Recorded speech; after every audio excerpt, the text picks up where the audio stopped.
How did an IQ test ruin my life? I only took the IQ test because they were paying $50, and I needed gas money. I was a solid C student with a school counselor who literally told me to consider clown college, so my expectations were pretty low. The test itself wasn't even that hard, which should have been my first warning. I finished in 40 minutes when they'd said it would take 2 hours. The proctor looked confused when I handed it in and asked if I was giving up. I said no, I'd answered everything, and she made this face like she didn't believe me. 20 minutes later, 3 researchers rushed into the waiting room looking at me like I'd just solved world hunger. The lead researcher said there must have been a scoring error and asked me to take a different version. I said sure as long as I still got paid, because gas prices weren't getting any lower while we stood there. This one felt even easier somehow, and I finished in 35 minutes. The researchers were whispering frantically in the corner, and one kept staring at me like I might spontaneously combust. The lead researcher came over and said, "You just scored 198 on the Stanford Binet, which puts you above the 99th percentile." I laughed because that was the funniest thing I'd heard all week. She wasn't joking, and suddenly everyone wanted to study me. They brought in specialists who made me take 5 more IQ tests. Every single score came back between 195 and 210, which apparently meant I was smarter than Einstein. I told them Einstein probably knew what year World War II ended, and I'd just failed that history quiz yesterday. My parents were called in for a meeting where the researchers used words like profound genius and once-in-a-generation intellect, while my mom kept saying there must be some mistake. She reminded them I'd once tried to microwave aluminum foil and nearly burned down our kitchen. They said genius manifests in mysterious ways, and I said yeah, like getting D's in physics. MIT called our house offering me early admission with a full scholarship. Harvard wanted to fly me out for a special program. The local news wanted to do a story about the small-town genius nobody had noticed. My principal suddenly acted like we were best friends, even though last week he'd called me Brian when my name is Mark. But nothing had changed about my actual intelligence. I still couldn't understand calculus, and honestly wasn't even sure what calculus was for. When they gave me advanced problems to solve, I just stared at them wondering if this was how my dog felt when I tried to explain why he couldn't eat chocolate. The researchers couldn't explain it either. They tested me for everything from photographic memory to hidden savant syndrome. My brain scans showed completely average activity. When they asked me to explain my thought process for solving the test problems, I couldn't, because I'd literally just picked whatever felt right, like choosing lottery numbers. My teachers started treating me differently, expecting brilliant insights I couldn't provide. They'd call on me for the hardest questions, and I'd sit there like a deer in headlights. My classmates either avoided me or tried to get me to do their homework, which was hilarious because I was copying off other people myself. The testing got more invasive and honestly pretty weird. They hooked me up to machines while I took tests and monitored my brain waves. They took blood samples and did genetic testing looking for mutations. One researcher was convinced I was unconsciously accessing collective intelligence, and I asked him if that meant I was basically using cosmic Wi-Fi. I started refusing to take more tests, but the pressure intensified. The school threatened to sue my parents if I didn't participate in their gifted program. Researchers showed up at our house uninvited, including one who tried to collect my garbage for DNA samples. Someone leaked my scores online, and conspiracy theorists started saying I was everything from an alien hybrid to a Russian experiment. Then I overheard 2 researchers arguing about my case. One said the scores were impossible given my academic history, which, yeah, no kidding. The other said they'd tested me in isolation with different proctors, and the scores stayed consistent. Then she mentioned something that made me actually pay attention for once. She said they'd found 3 other cases exactly like mine in different states. Average students who suddenly scored impossibly high, but showed no other signs of genius. All of them had started within the same 2-week period, and all described picking answers that just felt right, without knowing why. I went home and searched for the other students. They looked as confused as me in their photos, with headlines calling them hidden geniuses. But I noticed something the articles didn't mention. We'd all taken the same viral personality quiz 2 months ago from some sketchy website my friend had shared. I still had the confirmation email from the quiz. The site was gone, but the domain was registered to something called the Cognitive Enhancement Institute. I found one archived forum post that said Phase 1 subjects identified and marked for extraction, which sounded like something from a bad sci-fi movie I'd probably fail to understand. My phone rang with an unknown number. When I answered, a voice said, "We know you figured it out," and gave me an address. I said, "Figured what out, because I literally don't understand anything that's happening." But they'd already hung up. I grabbed a pen and wrote the address on my hand before the numbers faded from my memory. My hand was shaking, which made my already bad handwriting look worse. The address was for some place downtown, which could mean anything from a coffee shop to an abandoned building. I started pacing around my room trying to figure out if going there would be the stupidest thing I'd ever done, or just top 5. My mom walked in without knocking like always, and saw me walking back and forth staring at my hand. She asked what was wrong, and I tried to play it off, but she knows all my tells. I ended up telling her everything about the phone call, because keeping secrets from her never works anyway. Her face went through about 6 different expressions in 10 seconds. She immediately went into protective mode and grabbed her phone to call Dad at work. She told him to come home right away because we needed to discuss this as a family. Dad tried to ask questions, but she just kept saying he needed to get here now. While we waited for him, I showed her the address, and she looked it up on her phone. The building had multiple businesses listed, so we couldn't tell what it actually was. Dad got home in 20 minutes, which was a record from his office. Mom explained everything while I sat there feeling like a little kid in trouble. Dad thought we should at least hear what they had to say since they already knew where we lived anyway. Mom was convinced it was either a scam or something dangerous and wanted to call the police. They went back and forth for an hour, while I mostly stayed quiet. We finally agreed I could go, but only with strict rules about safety. That night I barely slept thinking about what could happen. The next morning, I woke up to 3 emails from the school, all marked urgent. They were threatening consequences if I didn't participate in their gifted program immediately. The emails used words like legal obligation and truancy, which seemed extreme for someone who couldn't even spell truancy without autocorrect. One email said they'd already enrolled me in advanced placement, everything starting Monday. Another threatened to report my parents for educational neglect if they didn't comply. The third one was from the principal personally asking me to reconsider for the good of the school's reputation. I showed my parents the emails over breakfast, and Mom got that look that meant someone was about to get an earful. She called the school and asked to speak to the principal directly. I could hear her voice getting louder even from upstairs where I'd retreated. At the school that day, I kept my head down and tried to act normal. During lunch, I sat in the library with my phone searching for the other students mentioned in the articles. I found Clara Torres on social media after checking 3 different platforms. Her profile was mostly private, but her bio mentioned she was from Arizona. I spent 10 minutes writing and rewriting a message to her. I explained who I was and asked if she'd dealt with anything similar to what I was going through. I tried not to sound completely crazy, but probably failed. I mentioned the personality quiz hoping that would prove I wasn't just some random weirdo. After sending it, I immediately regretted it and spent the rest of lunch worried she'd block me. That night, someone posted my test scores on Reddit in one of those conspiracy theory subs. The post had a sensational title about secret geniuses being discovered across America. Within hours, I had hundreds of messages from all kinds of people. Some were researchers wanting to study me and offering money for interviews. Others were conspiracy theorists with theories about everything from alien DNA to government mind control experiments. One guy was absolutely convinced I was his reincarnated grandfather and sent me 20 messages with proof. My phone wouldn't stop buzzing with notifications from people I'd never met. I turned off all my social media notifications and put my phone on silent, but the messages kept coming. Someone had even found my school email and flooded it with questions about my abilities. The next day, I decided to go to the address, but set ground rules with my parents first. We agreed on daytime only, and it had to be a public place with people around. I would text them the exact location when I got there and check in every 30 minutes. Dad wanted to come with me, but I convinced him to wait in the car nearby instead. The address turned out to be a co-working space downtown in a normal office building. Not the abandoned warehouse my paranoid brain had imagined all night.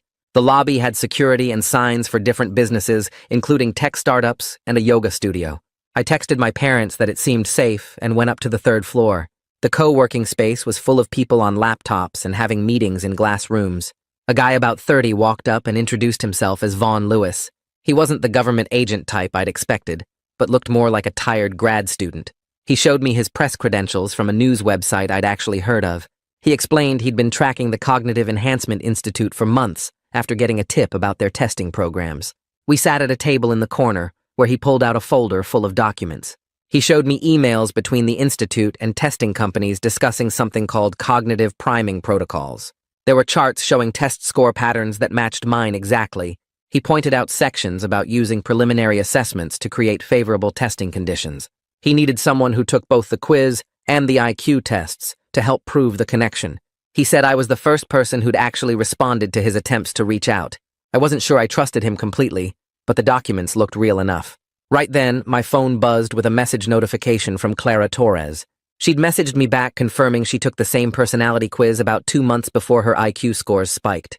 She'd been dealing with similar pressure from her school and researchers trying to study her. She said she was relieved to find someone else going through this, because everyone thought she was lying about not being a genius. She sent screenshots of her quiz confirmation email that looked exactly like mine. That evening, I went through my email to find the original quiz confirmation while my parents watched TV. I discovered cached data in my browser, showing how my answers were recorded with timestamps and response patterns. The timestamp matched exactly 2 months before my first IQ test down to the day. The sending domain linked back to the Cognitive Enhancement Institute just like I'd found before. Everything was starting to connect in ways that made this whole thing feel less random and more planned. The next morning, my phone started buzzing at 6:30 with texts from the school saying I had a mandatory meeting at 10 and attendance was required. My mom read the message over my shoulder while making coffee and immediately grabbed her phone to call in sick to work. She drove me to the school muttering about how they couldn't just demand meetings without proper notice, but we both knew they'd find a way to make it stick. The meeting was in the principal's office with him, the guidance counselor, and 2 people from the district I'd never seen before. They had folders spread across the desk with my name on tabs, and one of the district people started talking about my obligation to the school community. She said my test scores meant I had a responsibility to participate in their advanced placement program, starting immediately. I asked if I could record the conversation on my phone for my parents, and the principal actually reached over and put his hand on my phone saying that wouldn't be necessary. My mom stood up so fast her chair scraped against the floor and said we were leaving if they wouldn't let us document the meeting. The district woman said leaving would be considered truancy and could have serious consequences for my academic standing. They spent 20 minutes going back and forth about requirements and obligations, while I sat there thinking about how I still had a C- in chemistry. The principal kept saying this was an opportunity, while my mom kept asking what would happen if I said no. Nobody would give her a straight answer, which made her angrier with each dodge. They finally let us leave after making us sign a paper saying we'd been informed of the meeting's content, though my mom wrote "signed under protest" next to her name. That night I heard my parents in the kitchen having their first real fight in months about what to do. Dad kept saying we should just go along with it for now to avoid making enemies at the school, since I still had 2 years left. Mom slammed a cabinet and said she wasn't letting them treat me like some kind of lab experiment just because of weird test scores. Dad said fighting the school would make my life harder, and Mom said letting them do whatever they wanted would be worse. They went around in circles for an hour with Dad trying to find middle ground and Mom getting more protective with each suggestion. I put my headphones on, but could still hear them through the music. The next day at the school was worse than anything since the scores went public. Kids surrounded me at my locker asking me to solve random math problems they'd found online. Someone shoved a Rubik's Cube at me saying a genius should solve it in seconds. A group of seniors wanted me to predict their SAT scores based on their GPAS. I kept saying I didn't know how to do any of that, but they just laughed like I was being modest. By lunch, I couldn't take it anymore and went to eat in my car in the parking lot. Even there, kids knocked on my windows holding up their homework and making stupid faces. I drove to a gas station just to eat my sandwich in peace. That afternoon, I sat at my desk and made a list trying to organize everything I actually knew for sure. The list was pathetically short. Took a quiz 2 months ago, scored high on IQ tests, couldn't explain the answers, found 3 other kids with the same pattern, quiz linked to Cognitive Enhancement Institute. Someone called knowing I'd figured something out. Everything else was just guessing and paranoia. The facts barely filled half a page even with my terrible handwriting. I added question marks next to things I suspected, but couldn't prove, like the quiz being designed to affect test answers. Looking at it all written out made me realize how little control I had over any of this. The next morning, walking to the school, I kept checking behind me, convinced someone was following. Every car that slowed down made me walk faster. A woman walking the same direction for 3 blocks had me ready to run. Then I recognized Mrs. Clay from down the street walking her ancient poodle like she did every morning. She waved and asked how my mom was doing, and I felt stupid for being so paranoid. But the feeling wouldn't go away even after I knew it was just my neighbor. I was losing it and needed to do something before I completely cracked. During study hall, I went to the bathroom and called Vaughn from the stall. I asked if he knew any lawyers who could help with the school trying to force me into programs. He said he knew someone named Faye Caldwell, who specialized in educational rights and had dealt with testing controversies before. He texted me her number and said to mention his name when I called. I called her office during lunch, and her assistant set up a meeting for that afternoon. My parents both came with me to Faye's office downtown. She was younger than I expected, with certificates all over her walls and a desk covered in legal pads. She actually listened while I explained everything without interrupting or looking at me like I was crazy. She took notes the entire time and asked specific questions about dates and who said what. When I finished, she explained that schools couldn't force students into programs without proper evaluation and parental consent. She said what they were doing with the pressure and threats was completely inappropriate and possibly illegal. She pulled out a laptop and started typing while explaining my rights under state and federal education laws. For the first time since this started, an adult was treating me like a person instead of a test subject. She said she'd send cease and desist letters to the school and research teams immediately demanding they stop all contact until proper protocols were established. She warned that they might push back harder at first, but the legal protection would force them to follow rules. Her assistant made copies of everything while Faye explained what would happen next. 2 days later, Clara sent me screenshots of the original personality quiz questions she'd saved. We spent an hour comparing them to the IQ test problems I remembered, and the patterns were obvious. The quiz questions about pattern recognition matched exactly with spatial reasoning problems on the IQ test. The word association section lined up with verbal reasoning questions. It was too perfect to be random. Meanwhile, Vaughn was digging into public records and filed requests for any contracts between the testing companies and the institute. He showed me how to properly document everything and keep multiple copies in different places. He said protecting sources and keeping good records were basic journalism skills that apparently I needed now. The school's response to Faye's letter came within a week, and they weren't happy. They pulled me out of drama club and said I couldn't use study hall anymore since I was being non-compliant with academic requirements. The principal called my parents to his office and spent 20 minutes explaining how disappointed he was in my lack of cooperation. My mom sat there taking notes while Dad kept checking his phone and looking annoyed about missing work.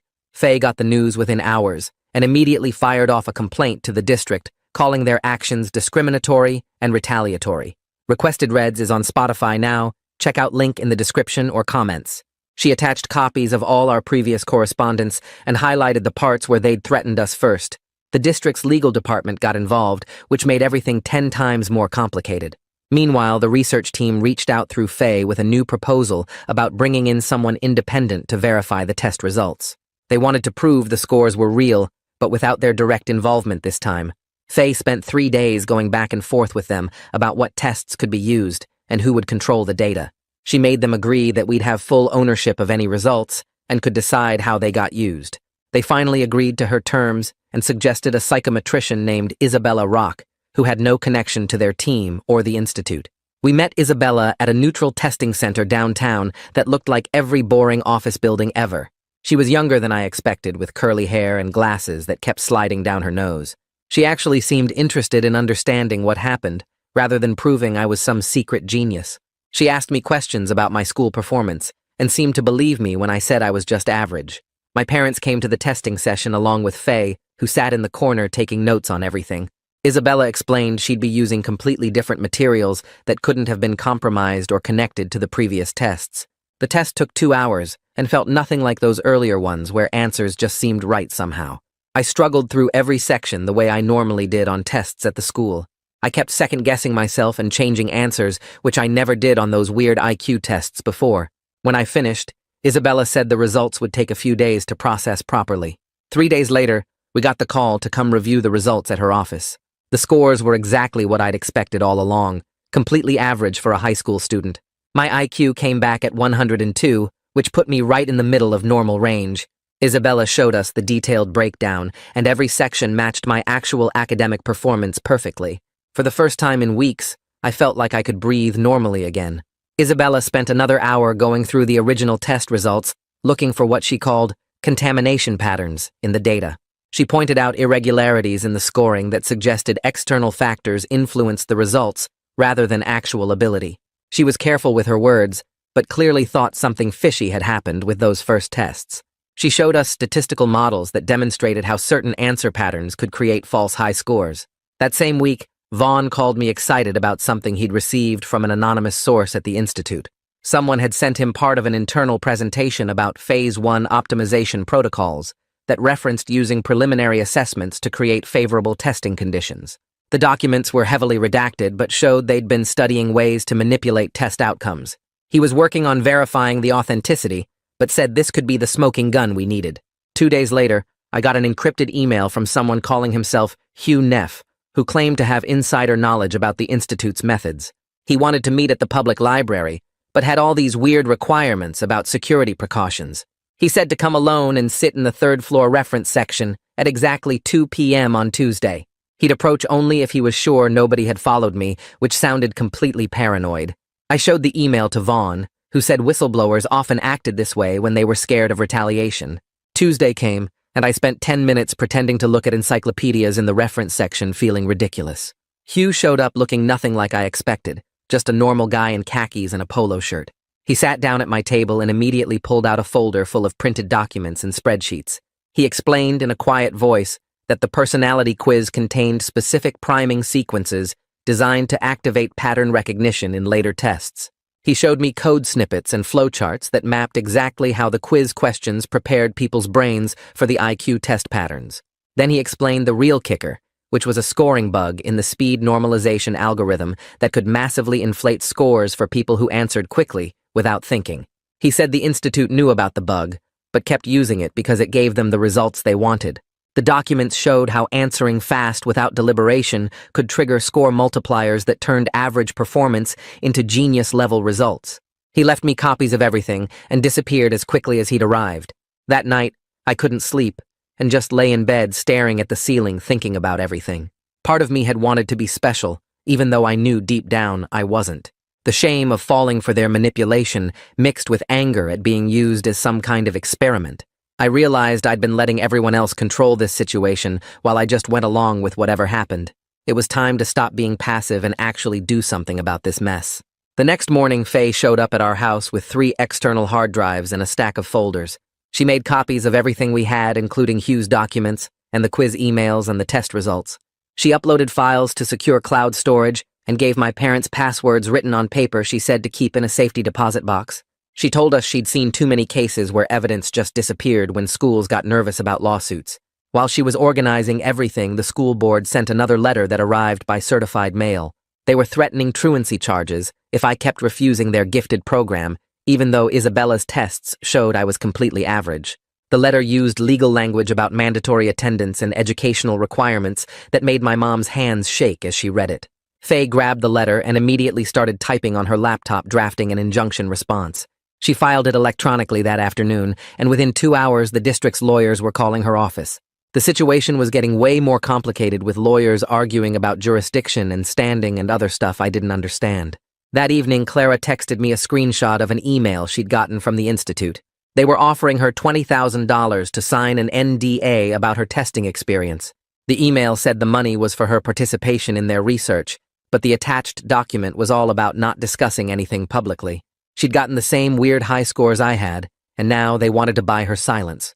The pattern was obvious, and Faye said this was exactly what guilty organizations did when they were scared.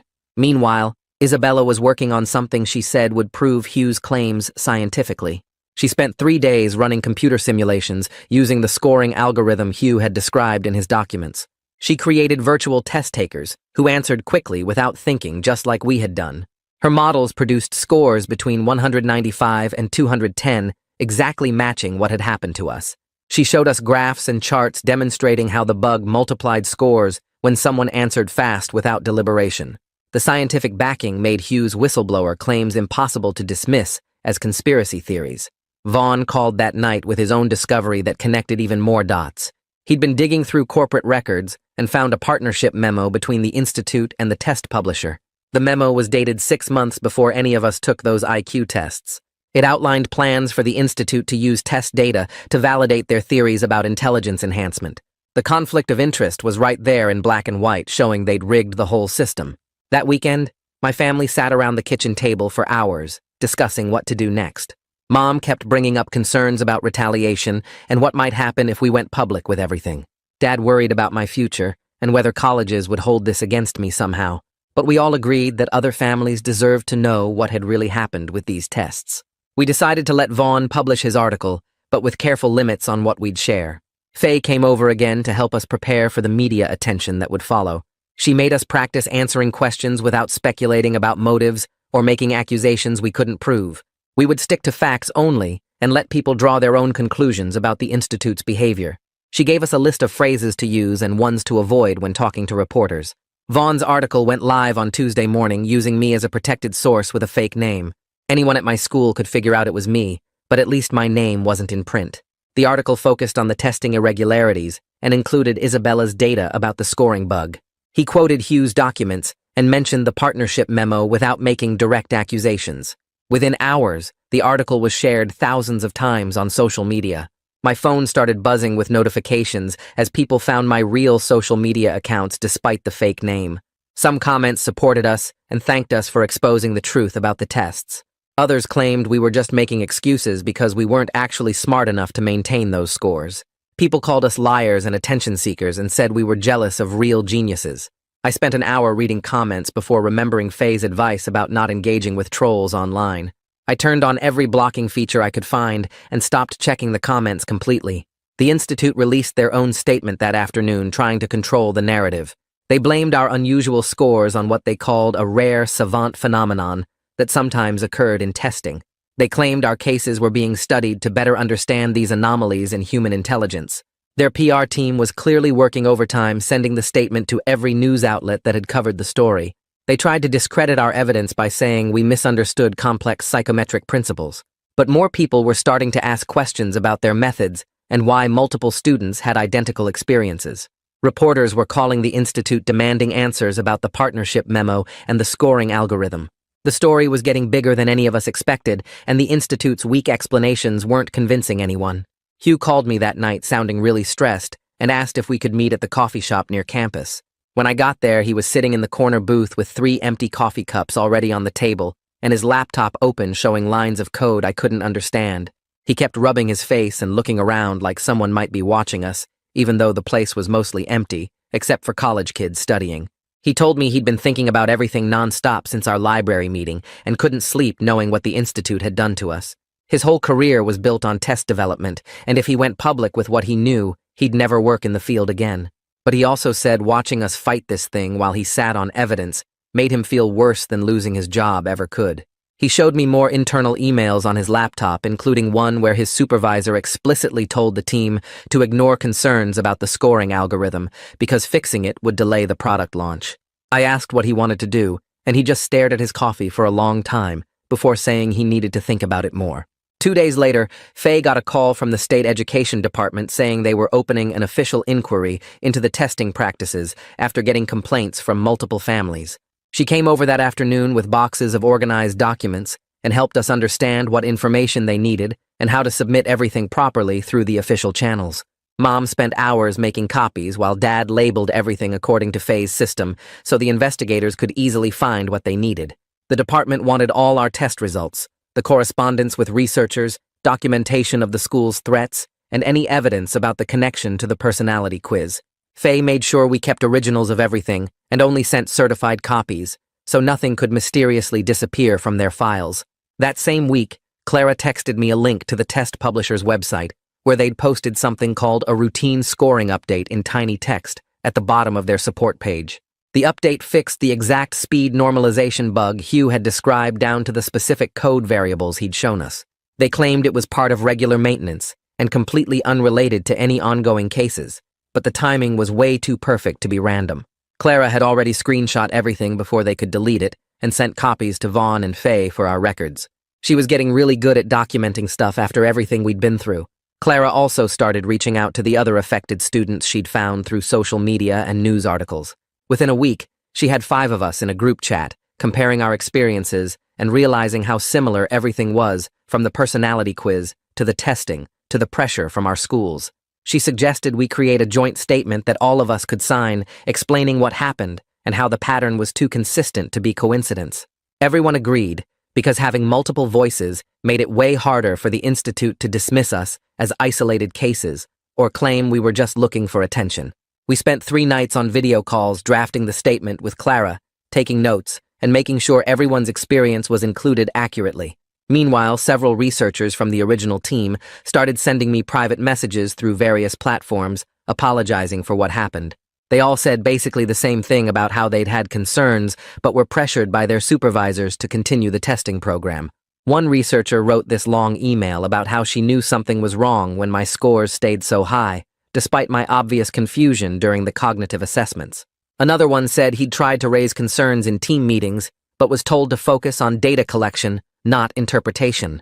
Their messages were all really careful to avoid saying anything that could get them in legal trouble, but the regret seemed real, even if they weren't willing to go on record about it. Isabella called, asking if she could present our case at an upcoming conference about testing ethics without using our real names. She'd been invited to speak about assessment validity and wanted to use our situation as an example of what happens when profit motives override scientific integrity.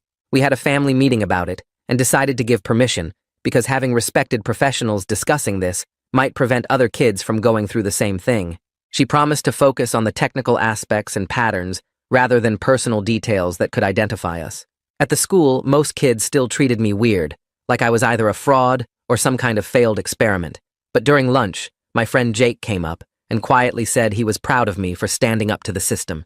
He said his little brother had learning differences and was constantly being pushed into testing programs that didn't help him at all. It was just one person, but having someone who actually knew me support what we were doing meant more than hundreds of strangers online cheering us on. That evening, Mom and Dad sat at the kitchen table with a calculator and stack of bills looking really worried. Even with Faye's reduced rates, the legal costs were adding up fast, and Dad's insurance only covered so much. Mom kept saying we should keep fighting, but I could see her doing the math on how many extra shifts she'd need to pick up at work. When I mentioned this to Faye, she immediately offered payment plans and connected us with something called the Educational Justice Fund that helped families in situations like ours. She filled out the application herself, and within a week, they approved partial funding for our legal expenses. Hugh finally made his decision and sent Vaughn a massive encrypted file with complete internal documents, including actual source code showing how the personality quiz data got integrated into the testing algorithm. He needed someone independent like Isabella to verify everything before it could be published because he wanted to make sure the technical details were explained correctly. Vaughn forwarded everything to Isabella, who spent 2 weeks setting up a controlled testing environment to replicate exactly what Hugh had described. She recruited volunteer test subjects who hadn't taken the personality quiz and others who had, then ran them through modified versions of the IQ tests using the buggy algorithm. Her results matched our experiences perfectly, with quiz takers scoring an average of 40 points higher when the speed normalization bug was active. She documented everything with video recordings and detailed statistical analysis that proved beyond doubt what had happened to us. With Isabella's verification complete, Hugh felt confident enough to let Vaughn publish everything, including his name, as the source. The next morning, I woke up and checked my phone to find Vaughn's article had gone live overnight, with Hugh's name right there as the primary source. Within hours, the story exploded online with people sharing it everywhere and major news outlets picking it up. I sat at the kitchen table eating cereal while watching the numbers on the article climb past 100,000 shares. Mom came in and saw me scrolling through comments and asked if I was okay with all this attention again. I told her something weird had happened overnight, because for the first time in months, I didn't care what anyone thought about my test scores. The weight of pretending to be something I wasn't had finally lifted, and I could just be regular Mark who needed help with homework and forgot where he put his keys. 3 days later, we got called to a state education department briefing where officials announced they were sanctioning the testing company and requiring independent verification for all future assessments. The room was packed with reporters and other families who'd been affected by similar testing issues. The department spokesperson read from prepared notes about new oversight requirements, while Faye took notes on every detail. They weren't admitting the state had done anything wrong, but at least they were making changes to prevent this from happening again. A week after that, Faye called to say the Cognitive Enhancement Institute had sent a settlement offer that included what they called a formal apology. She came to our house with the documents and went through every line with a highlighter, making sure they were actually admitting fault and not just expressing vague regret about misunderstandings. The money wasn't huge, but it would cover our legal costs and leave enough for community college tuition. More importantly, they agreed to shut down their testing programs and submit to external audits for 5 years. The school district took longer to respond, but eventually sent a letter agreeing to publicly correct all their statements about my supposed genius status. They removed me from all advanced program requirements and updated their policies about mandatory testing participation. The principal even called to apologize personally, though he still got my name wrong twice during the conversation.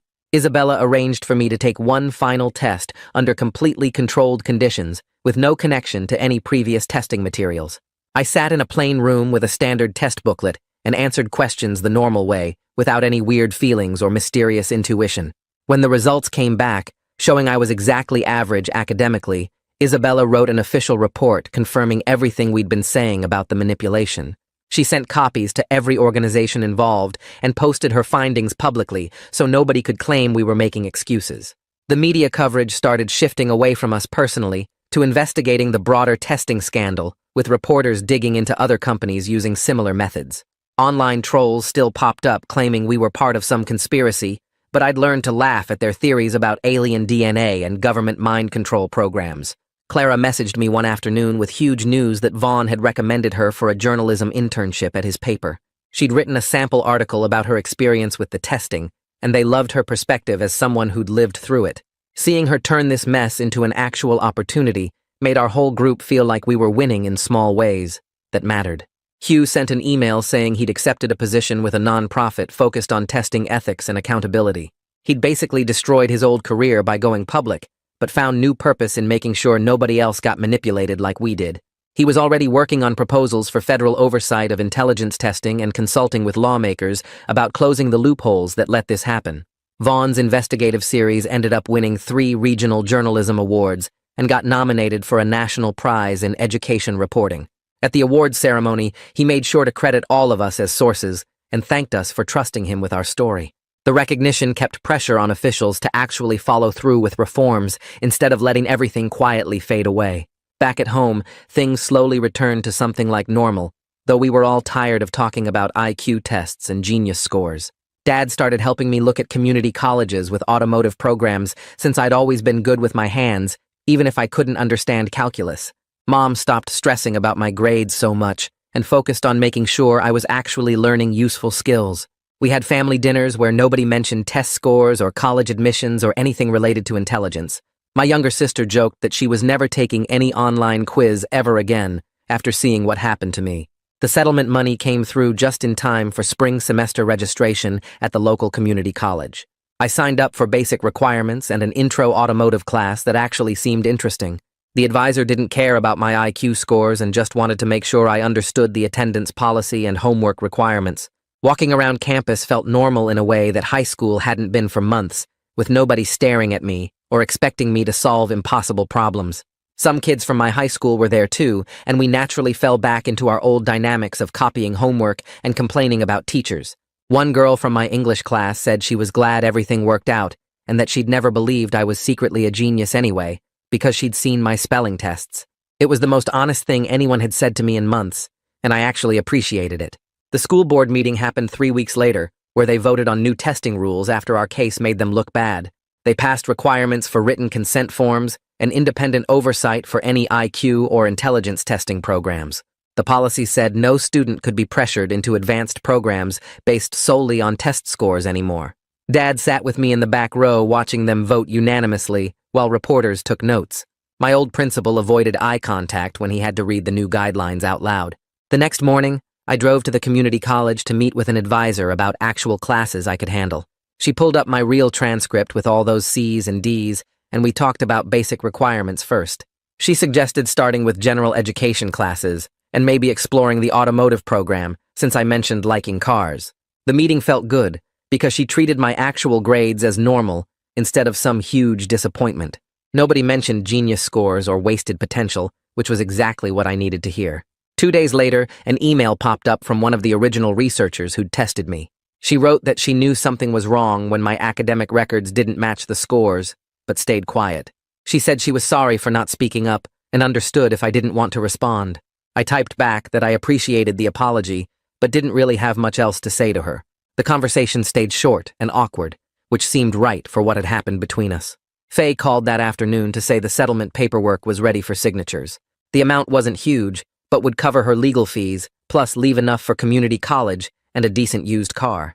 The best part was no gag order, so we could keep talking about what happened if we wanted. Mom and Dad came with me to sign everything at her office downtown. The whole process took less than an hour with everyone being professional, but clearly ready to move on. I spent the weekend deleting old social media accounts and starting fresh with locked-down privacy settings. My new profiles had no mention of IQ tests or genius scores or any of that mess. I kept it simple with just close friends and family who actually knew the real me. The conspiracy theorists could keep arguing about alien hybrids without my participation. Back at the school, most kids had moved on to newer drama and left me alone. But this freshman girl came up to me near the lockers looking nervous. She said the school had tried to pressure her into similar testing last month. Because of our case and the new rules, she could refuse without getting in trouble. She thanked me for standing up to them, even though it must have been hard. I told her I was glad something good came from all that chaos. That night, I thought about everything while doing homework at the kitchen table. My identity had nothing to do with fake test scores or being special or any of that. I was just Mark who needed gas money and made okay jokes sometimes. Being average felt honest and real, which was worth more than any genius label. The settlement check cleared the next week, so I started looking for cars online. I found an old Honda that needed work, but ran decent enough to get around town. The seller was this retired mechanic who threw in some tools when I mentioned wanting to learn about engines. I spent the next month fixing small things on the car using YouTube videos and the manual. New spark plugs made it run smoother, and I figured out how to change the oil myself. Each repair felt like a real accomplishment, because I actually understood what I was doing. The part-time job at the hardware store covered gas and insurance with some left over for parts. My manager liked that I showed up on time and didn't complain about inventory work. He didn't know or care about the whole IQ test thing, which made work feel normal. The last Saturday of the month, I filled the tank with my own money from my paycheck. The gas gauge showed full for the first time since I'd bought the car. It was such a small thing, but after everything that happened, it felt like the best victory. Normal life with normal problems and normal wins was exactly what I wanted all along. That's my perspective on it. But I always want to hear yours, because the comments are where the real fun happens. Would you have done it differently? Drop a comment and I'll be checking through them.